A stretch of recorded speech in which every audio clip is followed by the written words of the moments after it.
Assalamu alaikum warahmatullahi wabarakatuh. Good afternoon. I'm very honored to be here with you today. Thanks to the organizing committee for giving me the opportunity here to speak. First of all, thanks to Allah for giving me all the opportunities and achievements gone through. Thanks to my mom who has raised and trained me. Thanks to my lovely wife, Lady A, who has given me very great support and sacrificed a lot, all those ups and downs. And thanks to my fellows and friends who had given me very huge physical, moral, spiritual support. Without all those supports, I wouldn't be achieving anything. I do appreciate that. I mentioned a bit about achievement here. I believe that everyone has dreams of getting jobs and homes and families and healthy lifestyles, so and so. And all of you have made certain remarkable achievements throughout your life, I believe that. And how do we achieve those stuff? Based on 5 little principles or steps, I might say, Coach Mama might know better because he's an expert in this. We normally apply right ambitions, motivations, efforts, planning, and management. All those 5 steps on little things on daily basis. We do apply that without noticing anything. Let me give you one simple example, like riding a train. You have the right ambition to go to the destinations. You have the motivations to go to the stations. You produce certain efforts to get on the train.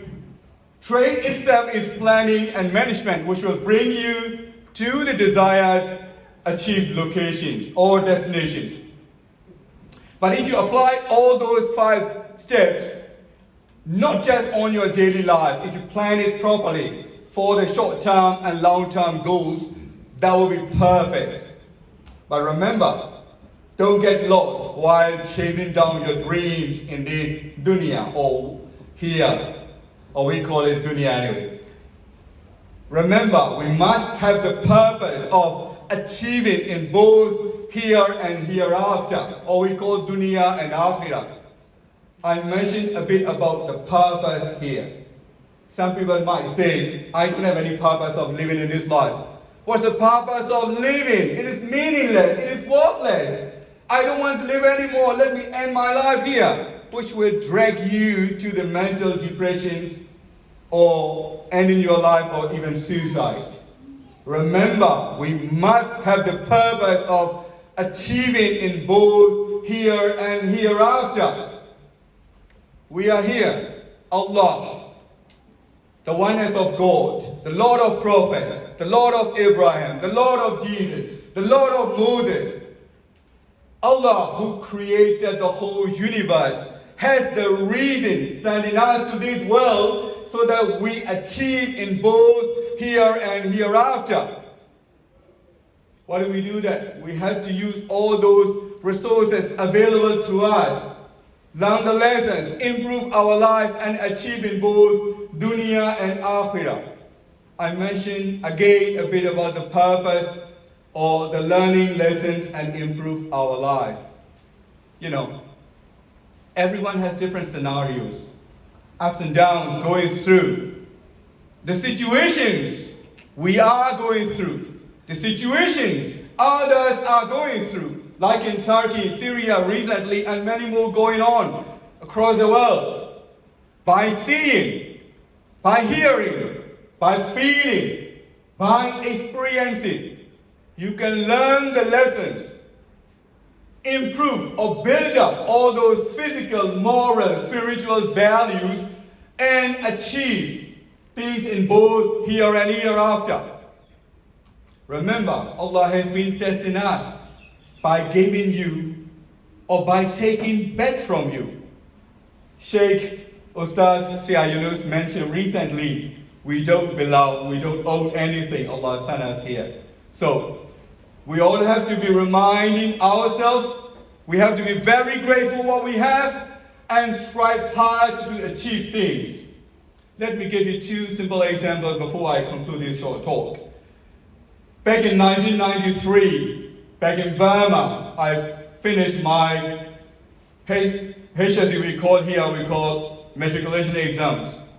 The day I finished with 3 distinctions, I was crying a lot. I was so sad getting this result because I was aiming to become a medical doctor so that I could serve the humanity.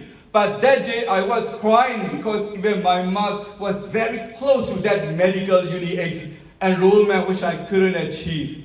But 15 years later, I got PhD in engineering, serving the humanity from different angle. I must say Allah has better plan. I finished my PhD trying to chase down to become academic and researchers, applied hundreds of jobs. I got one verbal offer from Deakin University. Some of my fellows know that. I was about to leave and realized that they withdrew the offer without any reasons. I was sad on that moment. But today I'm standing as a naval officer.